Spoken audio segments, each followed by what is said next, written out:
Good morning, and welcome to the first transit meeting for 2009. Are there any public speakers this morning? No public speakers. Great. May I have a motion and vote on the December minutes, please? All in favor? Aye. Work plan. It's in the book. I noticed that there are 2 months, March and June, where we don't seem to be discussing anything other than the regular agenda, although who knows what would happen. But are there any comments on the work plan? Motion to accept. All in favor? Aye. Operations report, Mr. President. Thank you.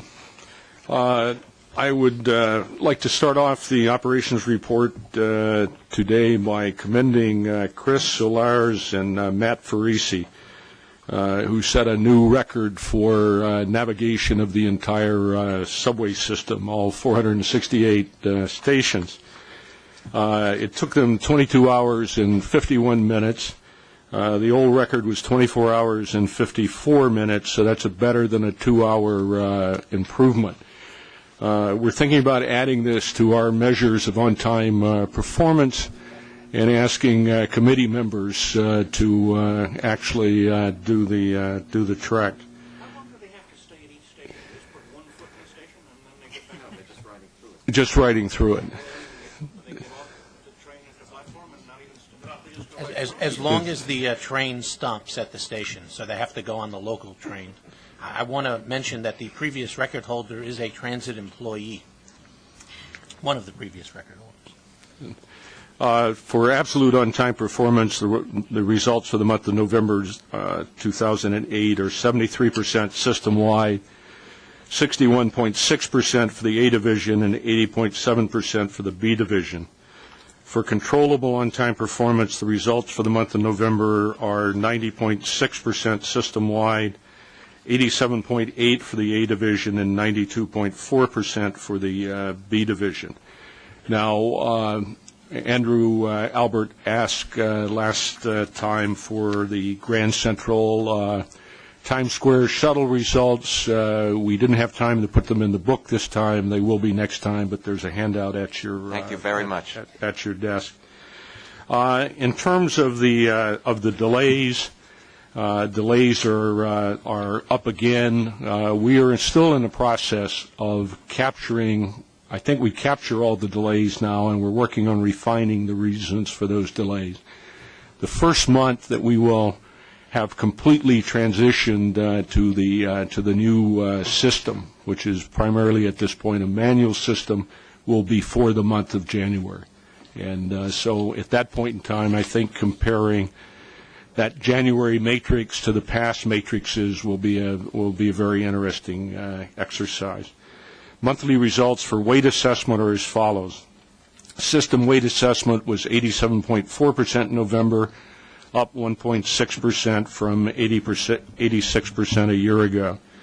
A division was 87.6, up 3.9, and B division was 87.2, up 0.2%. That's the first time, to my knowledge, that the results on anything on the A division were better than the B division. The weight assessment 12-month averages were also up system-wide by 0.6% and by similar percentages for both divisions. November mean distance between failure was 140,283 miles, which is down 11.6% from 158,000 last year. And the 12-month average mean distance between failure was 136,000, down 9.5% from a year ago. The turnaround on mean distance between failure is not happening as rapidly as I had hoped. This, in part, is because we ran into some problems with respect to our accelerated retirement of the old cars and the replacement of those cars with 160s. Those problems are now behind us, And so I'm hoping that in January, February, and March we will be able to regain getting rid of the old cars, getting them on the reefs, and getting the new cars in place. Excuse me one second. I just want to draw people's attention to page 23 of the book where we talk about car reliability and look at mean distance between failures according to car class. Were there anything that happened differently recently with any of these car classes that contributed to the problem that was not expected? Yeah, the problems with the R40s, the R42s, and the 62s and 62As is we've had a lot of air brake and door failures. The door failures on something like the R40 are understandable because the roofs are leaking very, very bad. Water gets into the door mechanisms.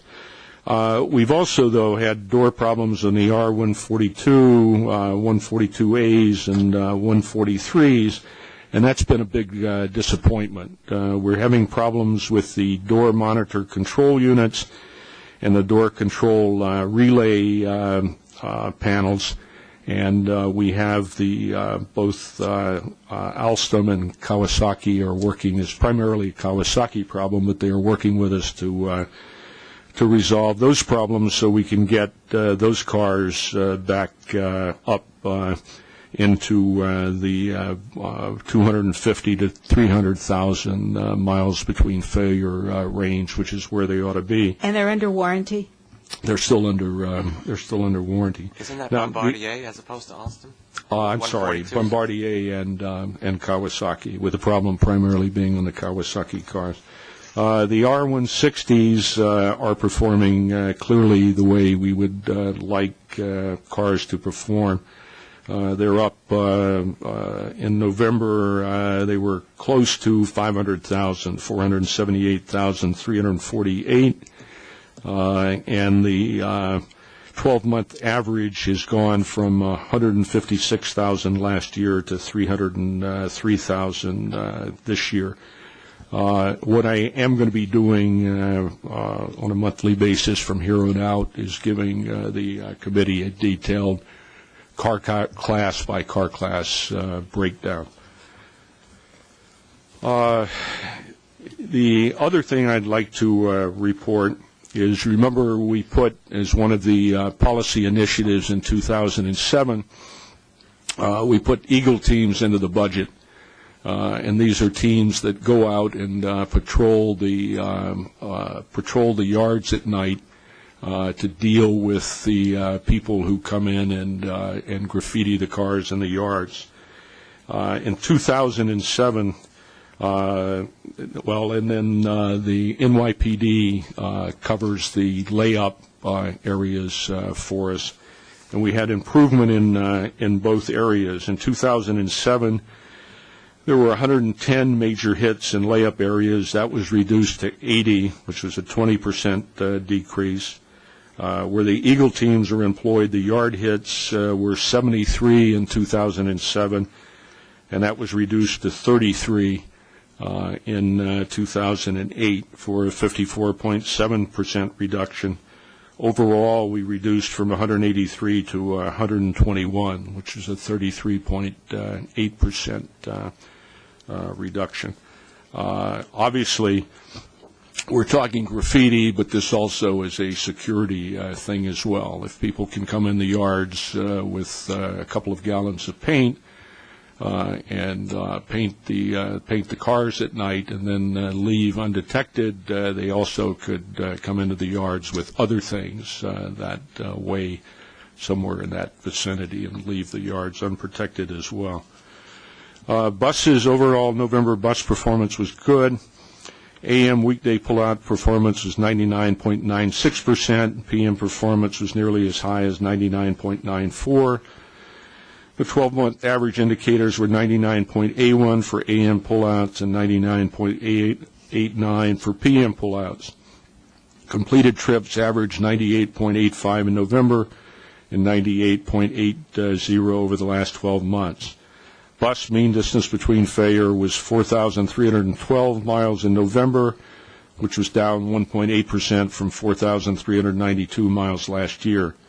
The 12-month average mean distance between failure was 3,953 miles, down 4.4%. Actually, the bus mean distance between failure, given the aging of the fleet and the number of buses that we have now that are more than 12 years old, I think this is fairly extraordinary performance, and Joe and his people need to be commended. Paratransit service continues to increase at a rapid pace. Requested and completed trips were up both by more than 18% compared to November 2007, and scheduled trips were up by about 14%. The 12-month averages for all three measures were all up by more than 19% compared to a year ago. Customer no-shows were 4.45% of scheduled trips, up by 3.1% from a year ago. On a 12-month basis, the percentage of customer no-shows is up by 7.5%. Crime, there were 235 felonies in December 2008, down 15 or 6% from 2007. However, robberies in December increased by 41, a jump of 58.6% from 2007. For the year 2008, felonies declined 2.9% and robberies increased 3.4%. Safety, we continue to see mostly favorable safety trends. The subway customer accident rate was down 12.1% for the month and 4% for the last 12 months. Subway fires were down 39.5% for December and were 14.8% lower for the full year 2008 than 2007. In addition, all fires during December were classified as low or average severity. The bus customer accident rate was down 11.4% for the month, although the 12-month average still shows a 1% increase from a year ago. The 12-month employee lost time accident rate was up 5.8% for the month, but it still is down 13.7% for the last 12 months. On the finance side, preliminary November farebox revenue was $2.2 million below the mid-year forecast. Year-to-date, farebox revenue was $40.8 million better than forecast. The average non-student fare in November 2008 was $1.345. In constant 1996 dollars, the average November fare was 97 cents. Non-reimbursable expenses before depreciation, OPEB, and environmental remediation were under the forecast by $37.6 million in November, and below forecast by $69.2 million year-to-date. Preliminary 2008 results, based on preliminary December data, operating expenses underran the final estimate by $24.5 million, mostly due to labor underruns and large part due to reduced overtime spending that result from enhanced management controls. Total non-reimbursable overtime expense in 2008 was down 10% from 2007 and was $5.9 million or 2.4% below the original budget adopted in February. So the representation I made to Mr. Kay early in the year, if the preliminary numbers hold up, is good. The real star in that show was the bus division. They did an incredible job of getting their overtime down and keeping it down, and Subways wasn't too far behind. At the same time, farebox revenues were $1 million above the final estimate and $49.9 million or 1.7% above the original budget. Ridership in 2008 was 2.37 billion, up 3% from 2007. Achieving its highest level since 1965. Subway ridership was 1.62 billion, its highest level since 1950. Having mentioned overtime, I can't fail to say that the weather in January is killing us as far as overtime is concerned. Every time we turn around, we're having to put chains on the articulated buses. We're having to put extra crews out to make sure the switches are working and so on and so forth. And I'm looking forward to a very warm February. Capital program through November, transit committed $2.231 million to awards and design start. The commitment level represents 59% of the year-to-date plan. We are working on restating the commitment plan based on actual versus deferral as the committee requested last time, and we will have that for you next month, or actually, but we'll send it out before next month. That completes the operating report. Are there any questions? Mark? Well, congratulations on reducing the overtime, but what is the cause for the payroll going up month after month, especially since we've been spending so much money to automate the system, from selling the tickets to issuing Metro cards to doing just about everything else? Why is the payroll go up? Well, in part, the payroll was going up because you remember we were going to do a number of service enhancements, and particularly those enhancements were taking place on the bus side. So in order to have the bus operators in place to kick that service off for the summer, and then in the fall, we started hiring operators ahead of time. When it was that helped a little bit, yeah. But that basically is the clearly the only place that we were really adding employees was to ramp up for that service. As soon as that was taken out of the budget, then we have been attriting bus operators and other employees since.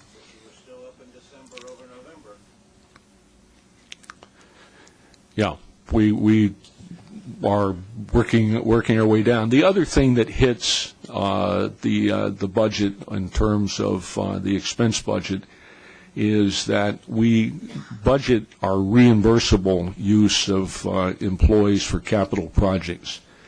If those capital projects are delayed by bad weather or anything else, then that expense hits the expense budget instead of hitting the capital budget. Andrew? Howard, I thought we were getting a handle on the fan plant piece of the capital, but it seems we've got more inoperable fans now than we did a year ago. I thought we were going in the right direction on those. Yeah, we were. Connie, do you want to comment on that? I know we have several under construction right now, but I can give you an analysis. I'm not sure how much is capital and how much is for maintenance, but Steve and I will get together and give you an assessment on that. Jeff?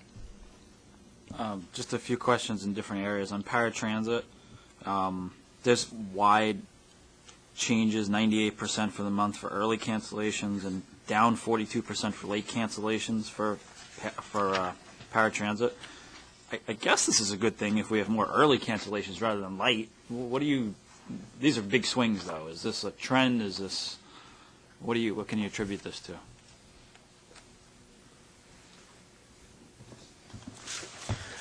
Yes, we had a change in the definition of late cancellations after the FTA compliance review said that our definition of canceling at 5 p.m. prior to was not in compliance with the regulations. With our introduction of AVLM, we're able to use now this information of cancellations, so we changed the definition effective November 1st to 3 hours before your scheduled trip. So if you can cancel 3 hours before, we can make use of that information and detour the vehicle instead of arriving for a misconnection. And if you cancel 3 hours before, you don't get charged to take any penalty whatsoever? No violation. And the feds require that? Yes, they were looking for an operational review in compliance and saying that it would seem logical, especially this population that have medical conditions, that reserving a trip 2 days out in advance, they should be afforded the opportunity to cancel on the day of the trip. That's a major change to the system from 5 p.m. the night before to 3 hours. 3 hours. They wanted 2. We went to 3 hours. Wow. No-shows went up as a percent of all the trips by almost 8%.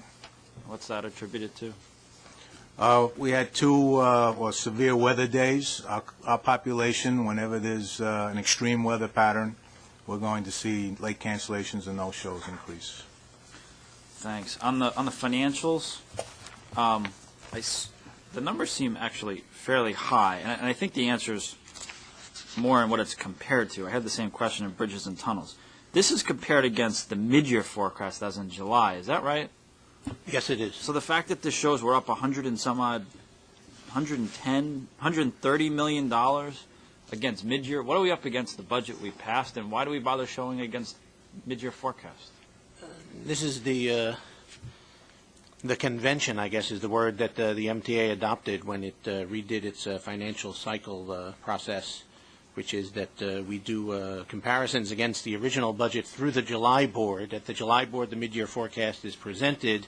Yeah. Then for the remainder of the year, the comparisons are against the mid-year forecast. And then finally, at the end of the year, two analyses are done, one against the final estimate and one against also the original budget again.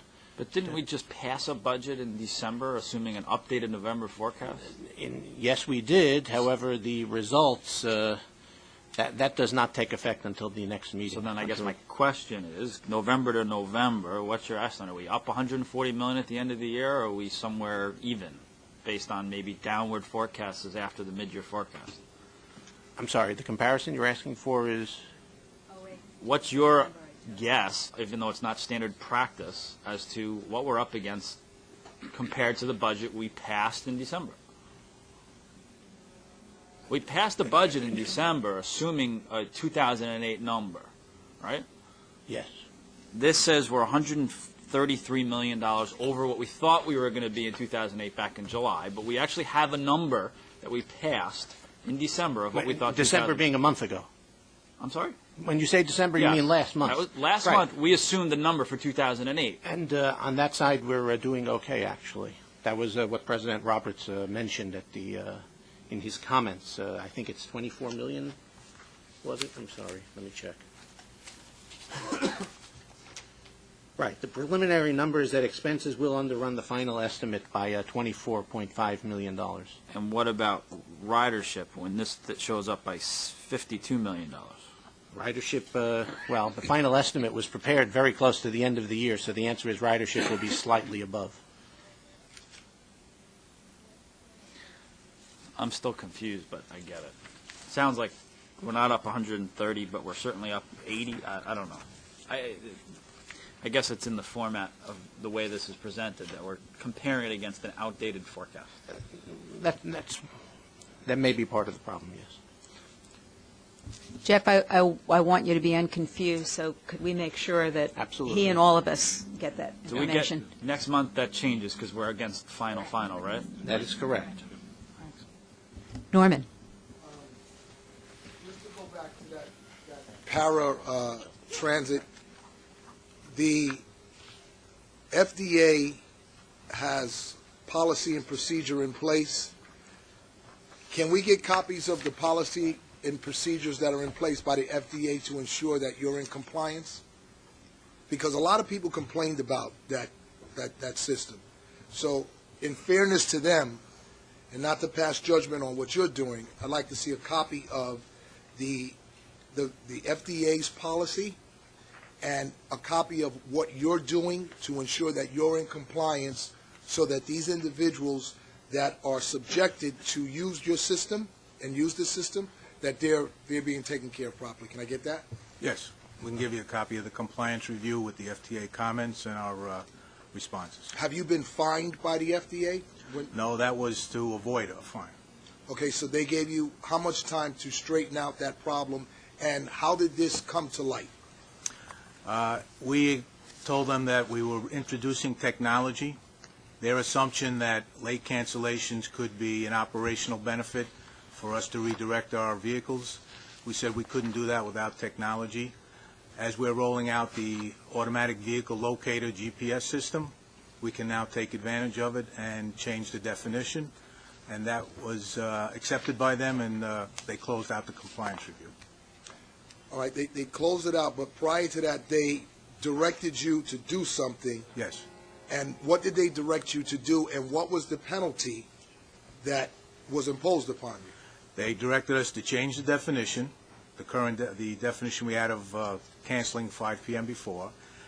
There was no monetary damage. It was you were not in compliance. Okay. That meant you would be subject, if you continued, you eventually would be subject to some fines. Okay. So we'll get a copy of both of those, right? Yes. Thank you, brother. Okay. And Mr. Roberts, on the question of the breaches in security at the train yards, how are you combating this problem? What I would like to do is be able to find internally the resources to increase the Eagle team so that basically I could have a presence in each yard each night. At this point in time, we do not have the funding to do that. So you don't have the funding to do it, so then you were I'm using your words, you said that people could walk in with gallons of paint and they could put something else on the trains and everything else. Don't you think that that's a top priority to secure those trains? I certainly do. So who should you be talking to increase that budget so that you get the money that you need to do that, as opposed to some of the other money that we're spending around? Yeah, I think I'm talking to them. Oh, yeah, okay. I vote for it. 100 million, there you go. Thank you, brother. One question for Chief Hall. With the economy continuing to decline, I think all of us are concerned about an increase in crime on the system. We've already seen robberies start to spike up. What are you or can you do to help keep those crime statistics from spiking in the wrong direction? Last year, we averaged about 2 robberies a day on the system, and probably for the last quarter of 2008, it jumped to about 3 a day. Certainly being fueled by the theft of cellular phones. I've got a lot of plainclothes people out there working. Our robbery arrest increased about 18%. Quite frankly, we're starting to fight some of our success. In 2006, there was an 11% reduction in robbery, and in 2007, an 18% reduction in robbery. When you look what happened in the transit system in 2008, kind of mirrored the city upstairs. The city ended up being up about 2% in robbery. We were 3%. It's going to take a lot of hard work. We're doing a lot of work concerning parolees that we're monitoring, that if they come into the system, they've got some tough questions to answer to us. And we're also looking at all of our recidivists. Probably the last 8 weeks of the year, we had a very bad robbery pattern that actually hurt us. That was in northern Queens on the G line, and ultimately it was New Year's Eve when we apprehended them. But as we did the follow-up to those arrests, it was 3 individuals. They ended up being responsible for 13 armed robberies in the system. So all of them are indicted. None of them were able to make bail. But it's kind of those type of individuals, the ones that are out doing multiple crimes. Right now, I'm probably going to look to Howard and Steve on the cell phone issue. I think we need to get some messages out to ridership in terms of warning them. They're just, when you go out on the Lex line, everyone is armed with a cell phone. Some of them very high-end phones that are very attractive to these guys. So I think if we can get some announcements, that's going to help us tailor the announcement, to just make people more conscious of it. And I've also, in the last 4 months, I've actually put police officers on trains with some bullhorns doing safety lectures, which we're going to continue to do, especially at the hubs. Thank you very much. I don't want to give up Chief Hall's methods and procedures, but I will tell you that an extraordinarily high number of the crimes that show up on my BlackBerry say that the perp was apprehended in the process or shortly thereafter, and it's an amazingly effective operation. Yes, Mark. I think every year, Chief, at this time, I've congratulated you on the continued reduction of the felonies per day in the system, and you deserve congratulations again. And now that you have arrived at perfection, we expect you to continue to improve. Yeah, it's going to be, 09 is going to be a tough year. It's definitely going to be a tough year. But I do think one of the things, at least from my perspective, is I'm responsible for the effort.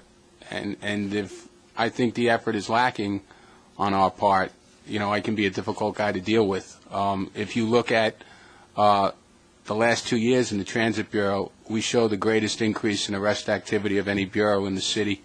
I think the men and the women that are out there are doing an outstanding job, but you do come to a point where you're starting to fight your own success.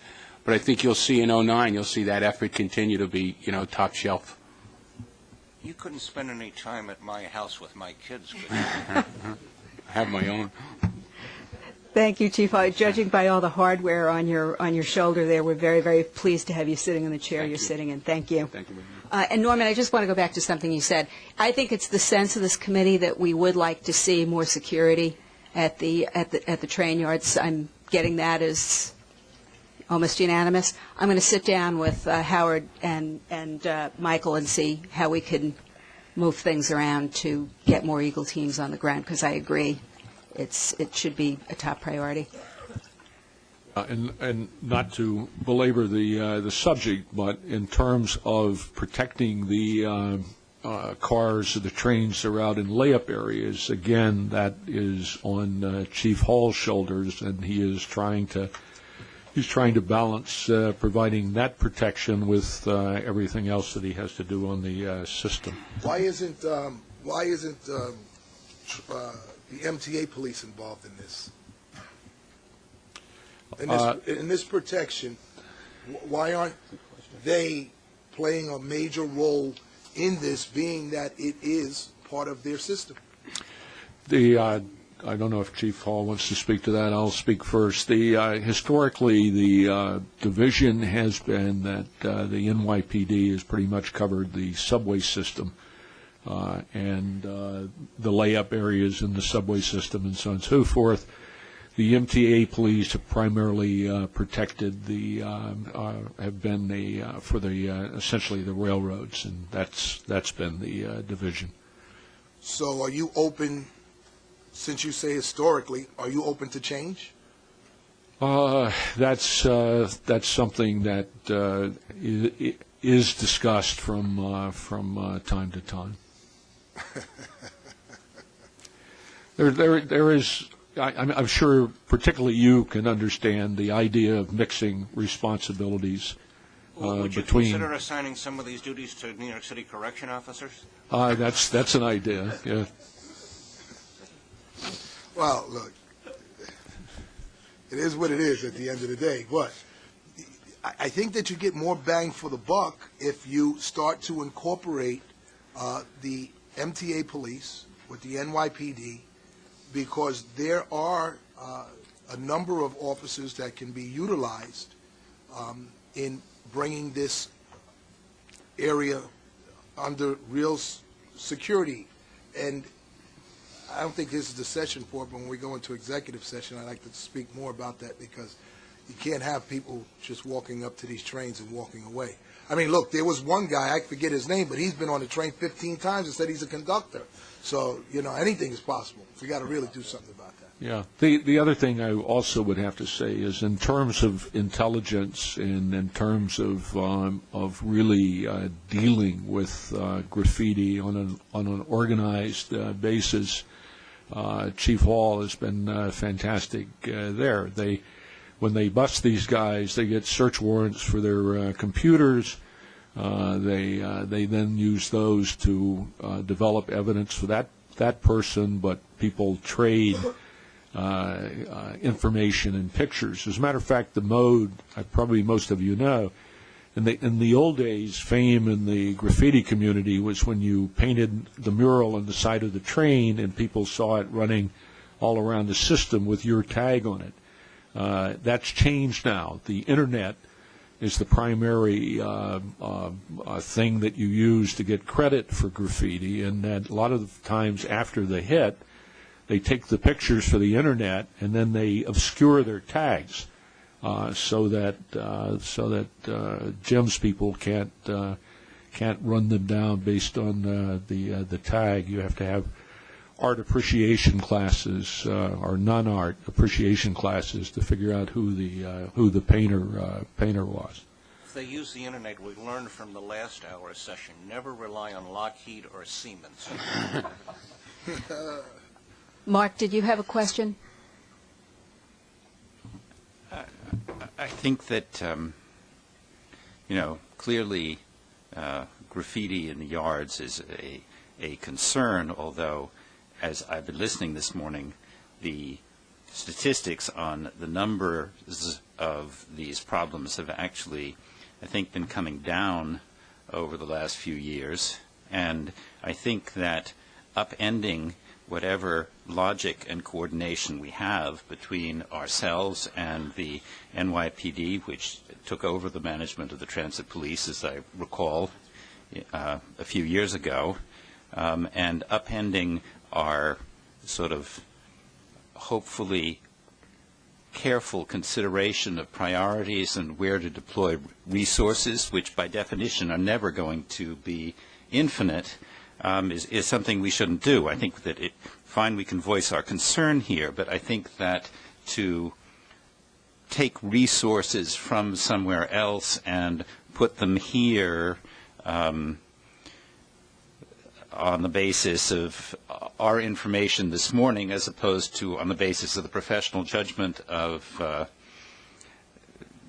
those of us who are actually responsible for figuring this thing out day to day, would be a mistake. Point taken. Jim? I guess I'm the only one here that remembers that there was a study done of the policing within the Transit Authority, and at that time, when I first came on board, we had a New York City Transit Police. It wasn't long after that it was melded into the New York City PD. And there was a study done, and they felt that that was the best way to accomplish the goals that we had set. And I'm just answering Norm's question, are we open to change? Well, we were open to change back 6-7 years ago, or maybe 10 even. But it was discussed, there was a lot of work done on it, and we came up with a solution. The solution was to let the New York City Police Department handle the transit of the subways. So it has been done, and there has been work done on it. There's been a study on it.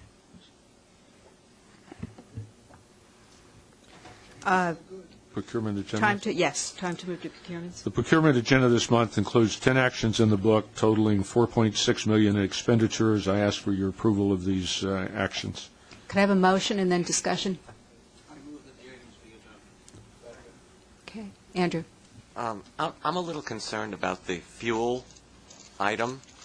After having been locked into a much too high fuel purchase, I'm wondering, are we about to be locked into another, or are we going to let the price float and just buy it at the most favorable terms? It's page 89 of the book. Yeah, that's basically what we do now, as you recall. The price really floats on all our fuel contracts, and the problem that we discussed last spring was in effect, the management charge on top of that floating price had increased fairly significantly. This particular procurement is for this is to test the validity or the feasibility of using number 2 in our next big fuel purchase, which will be obviously much less expensive than number 1.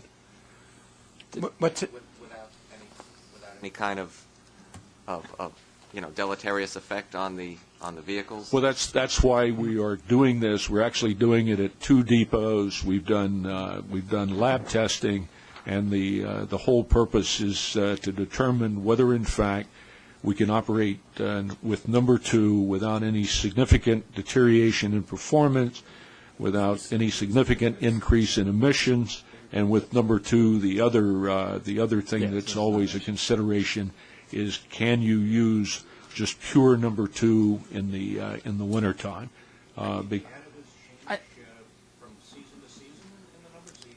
Yes. Right. I thought that last time we did this back in September, we actually felt that the trials for this was going to be fairly quickly, and it really wasn't much of an issue, that in fact this was going to be something we could do. It was just a problem in the contracting timing in September. And the way I guess I'm reading this, and Stanley, I guess I'll look to you, this is actually a change in the way we procure it. Exactly. It has nothing to do with the contract, and I guess... Right. I'd be careful how I say this, there was such problems with the last contract as a result. Why would going to an RFP versus competitive bidding change the problems we encountered last time? I'm going under the assumption your testing's almost done and everything's fine with number 2, because that's what we were told. This is a way of how we're going to change the contract. Why is this going to solve the problems that we encountered last time?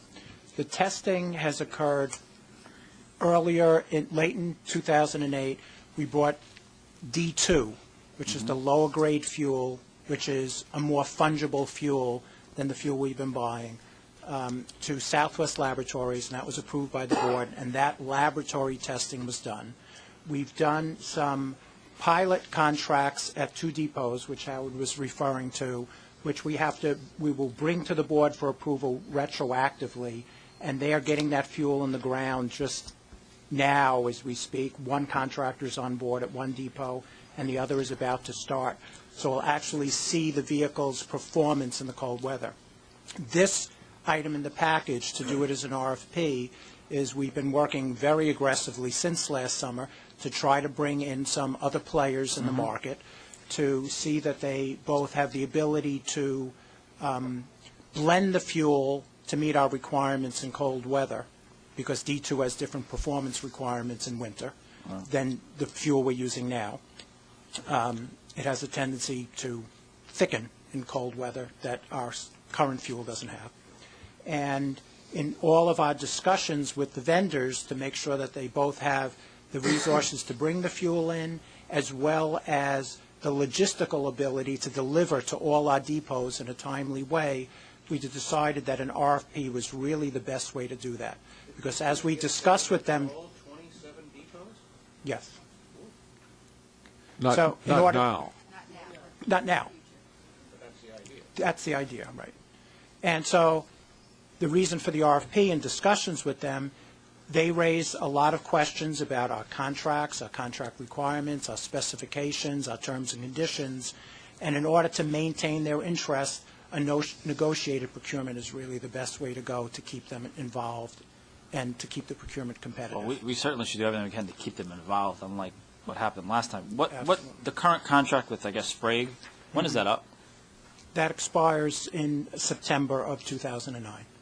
So that's... We need to move. I guess that's my question. Yeah, we Is need this to move to get Our somebody plan in is to place. advertise this for RFP this week, to start discussions and get in proposals over the next couple of months, and come to a board in the early spring so that there's a 3 or 4 month transition period to enable us to get on the ground in September with a new contractor if needed. Certainly, obviously, the sooner the better, because last time, the way that we attempted to do the same timeline, I think, something similar, and got botched up. So Right. if this makes that process easier and keeps people on, then I'm all for it. It makes sense. The other thing that I should say is, in terms of the practical testing as opposed to the laboratory testing, the practical testing in the depots, I would have preferred that we could have kicked that off at obviously the start of January instead of February, and we just simply were not able to get the contracts in place. How long are we going to run the practical test? The month of February and March? We currently have fuel in one of the depots for about 2 weeks now, and it's been cold enough when we haven't had any issues, knock on wood. We're going to continue to use the D2, and we're not going to switch back. We're going to leave the D2 in there and roll it out and make sure we have no gelling, no startability, no injector issues, no DPF issues, none of those issues at all, because we don't have any now, so we don't want to deduce any. And you're using this across all the appropriate classes of buses. Yes. Obviously, there are some that are CNG that you're not. Yes. The bus that seems to be more sensitive when it comes to fuel seems to be the hybrid, so we have it spread out in depots that do have different models of hybrids. So if anything's going to pop, it'll be in one of those buses. Any other questions? Is it feasible to take by eminent domain one of the pipelines operated by Con Ed so that the fuel can be delivered by pipelines? I just wanted to see if Commissioner Banks is still here. He didn't hear you, though. All right, then I withdraw that question. Any other questions on any of the procurement items? Okay, do we have a vote? All in favor? Any opposed? Okay. Action item this month, we're presenting a staff summary to obtain board approval of a request to modify the 2005-2009 capital program to increase project funding for the modernization of the Fifth Avenue and Lexington Avenue interlocking on the Queens Boulevard line. Do I have a motion on this? Any opposed? Any discussion? All in favor? Okay. Service changes. This month we are notifying the committee of service changes planned for implementation in spring 2009. First is a modification to limit stop service on the Q27 route, so limited buses will stop at the Queensboro Community College Transit Center in the peak direction. In addition, the portion of the route served by AM peak direction limited buses will be increased so that the entire length of the route will be served. This is a tremendous partnership between us and the Queensboro Community College. They actually built their own bus terminal, and this is a tremendously utilized service, and this is going to improve that. Second is a slight route modification to the M34 service, which will improve reliability by avoiding delays that are often caused by Lincoln Tunnel traffic and closures of the Javits Center inner roadway. And then the last item is for the general bus schedule changes planned for implementation in the spring. These changes will affect 77 routes and include adjustments based on the ridership demand to comply with board-adopted guidelines, as well as changes based on revised running times that accurately reflect actual traffic conditions. It should be made clear that this does not have anything directly to do with the service reduction package. This assumes essentially that package does not go into effect, and we are just making the normal ups and downs that we would based on ridership. Comments, Andrew? It's hard to cut to make summertime cuts on buses that don't exist anymore, is what you're saying. Yes, yeah. I have a problem with the M34 revision. Having attended many Javits Center shows, particularly tourists who don't know the intricacies of the New York City bus system rely on that inner roadway to choose whether they're going to take an M34 or an M42. By placing the M34 permanently out on 34th Street, they are obviously then not aware of this. They're restricted to just the M42 on the inner roadway. I don't know if you've measured the usage of the M34 patronage from the inner roadway when there's major shows at the Javits Center, but I'm sure it's fairly high. Is there any provision for this? What we can do, Andrew, is put up signage referring people. But right now, the M34 is simply a mess, and there are when they close the inner roadway for the auto shows and the other things they've been closing for, you basically no longer have your schedule goes out the window, and they've sort of arbitrarily changed the bus route, and going around the circle there and getting into the Lincoln Tunnel traffic is a huge problem for on-time performance. So we think the scheme that we've come up with is going to give us a bus route that we can run reliably, and we'll be able to inform people of the M34 with signage at the stops. I'm sure you're going to do that, but I would tell you, Andrew, most shows we get kicked out of that inner roadway. Most shows we do get kicked out. Whenever there's a large show and there's a lot of people, we get kicked out, and it just disrupts everything in that area. And 41st Street, the Lincoln Tunnel, once you turn up that block, it's all over. You can never get back on time. You know, Andrew, I found that most people on that bus got confused when you went past the center 3 times and you couldn't get off. You went past her on the 34th Street side, then you went up 6 blocks you can on get 12th off. Avenue, then you went across the top, then you can't come all the way back before. Most people said, "Where are we?" Those are your friends, Mark. The other thing I wanted to add was, and I spoke to you about this last summer, there's a suggestion that when school is out and students are no longer using some of the bus lines that you've scheduled for cuts for next summer, but there's weekend cuts that are still being scheduled, and students weren't even a factor on the weekend. And I'm referring again to the M11, which is one of the worst of the north-south Manhattan routes. You're proposing it go from every 15 minutes to every 20 minutes.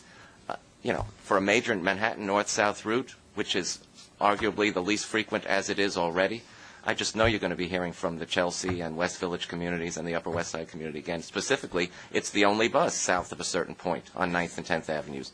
There's lots of real estate activity on those avenues, which is why I've been pushing for a 10th Avenue station, as you know. So to leave this bus, 5 minutes less frequent is just unconscionable to me, and I'm sure there's others if I looked at the list. But what we'd be very happy to do is provide you with the ridership data upon which that change is based. Okay. Yes. Thank you. Can you provide that to me also? Because there were some concerns about cancellation of bus routes.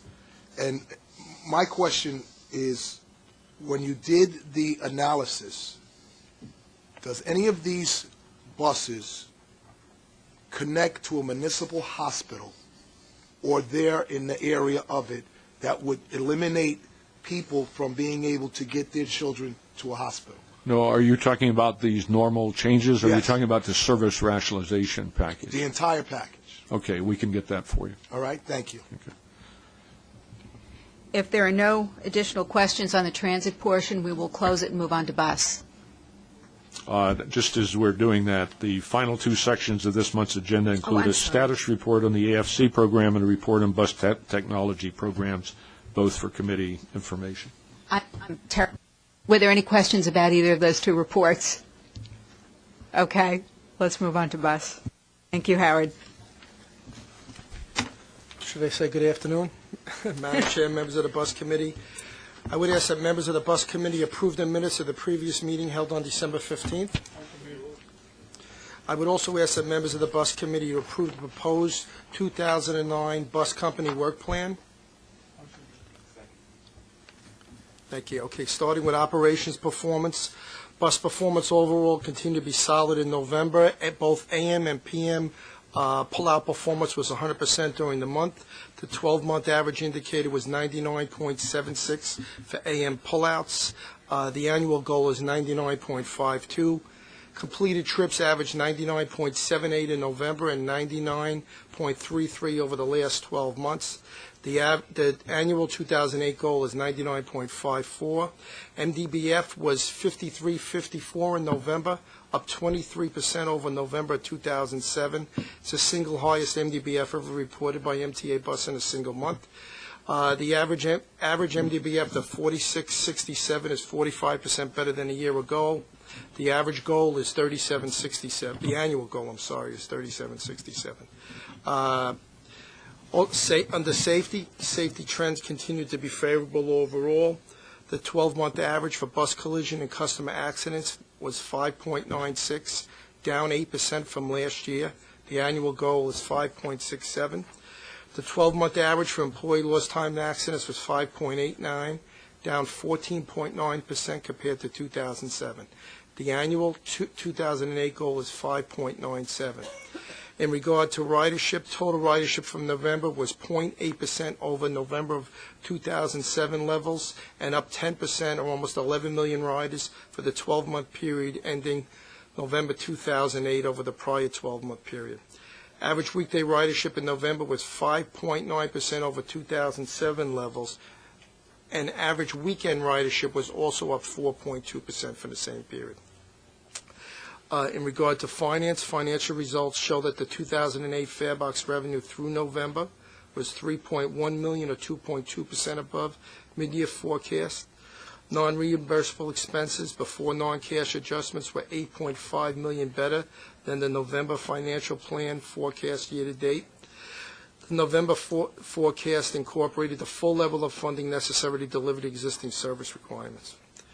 Procurement and action items. With respect to action items and procurements, we have no action items this month, and one competitive procurement and one ratification for the committee's approval.